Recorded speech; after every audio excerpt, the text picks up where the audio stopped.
বাংলাদেশে নিষিদ্ধ হলো আইপিএল। পরবর্তী নির্দেশ না দেয়া পর্যন্ত ভারতীয় ফ্র্যাঞ্চাইজি লিগের সব খেলা সম্প্রচার এবং আইপিএল কেন্দ্রিক অনুষ্ঠান প্রচার বন্ধ রাখতে বলেছে তথ্য মন্ত্রণালয়।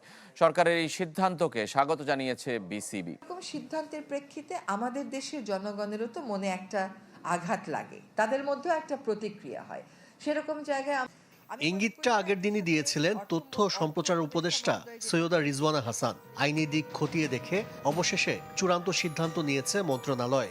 বাংলাদেশে নিষিদ্ধ হলো আইপিএল। সোমবার সম্প্রচার মাধ্যমগুলোকে নির্দেশনা দিয়ে তথ্য মন্ত্রণালয়ের সহকারী সচিব ফিরোজ খান স্বাক্ষরিত বিজ্ঞপ্তি প্রকাশ করা হয়েছে।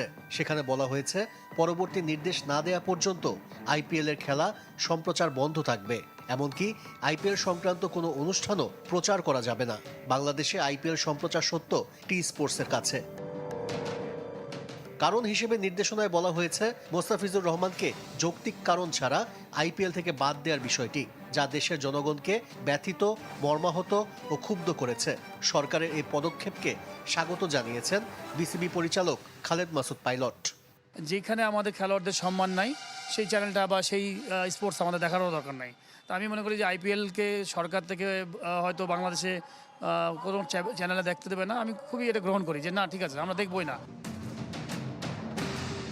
বাংলাদেশের আইপিএল সম্প্রচার বন্ধের সিদ্ধান্ত গুরুত্বের সঙ্গে জায়গা করে নিয়েছে ভারতের প্রায় সব গণমাধ্যমে।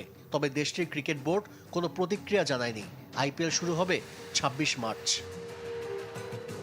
যেমন কথা তেমন কাজ, যেমনটা বলা হয়েছিল হলো ঠিক তাই। এদেশে বন্ধ ঘোষণা করা হলো আইপিএল সম্প্রচার। কোনো যৌক্তিক কারণ ছাড়া কলকাতা নাইট রাইডার্স থেকে মোস্তাফিজুর রহমানকে বাদ দেওয়ার প্রতিবাদে আইপিএল সম্প্রচার বন্ধের নির্দেশ দিয়েছে তথ্য ও সম্প্রচার মন্ত্রণালয়। প্রজ্ঞাপনে বলা হয়, পরবর্তী নির্দেশ না দেওয়া পর্যন্ত আইপিএল এর সব ম্যাচ, অনুষ্ঠান ও সংশ্লিষ্ট প্রচার কার্যক্রম বন্ধ রাখতে হবে। দেশের সব টেলিভিশন চ্যানেল ও সংশ্লিষ্ট মাধ্যমকে এ বিষয়ে প্রয়োজনীয় ব্যবস্থা নিতে বলা হয়েছে।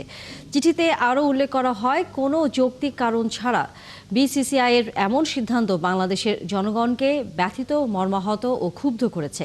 গেল শনিবার বিসিসিআই এর নির্দেশে দল থেকে বাদ দেওয়া হয় বাংলাদেশের সুপারস্টার মোস্তাফিজুর রহমানকে। এরপরই যুব ও ক্রীড়া উপদেষ্টা জানায়, এদেশে চলবে না আইপিএল এর সম্প্রচার। সেই ঘোষণার একদিন পরে মন্ত্রণালয় থেকে জারি করা হলো প্রজ্ঞাপন।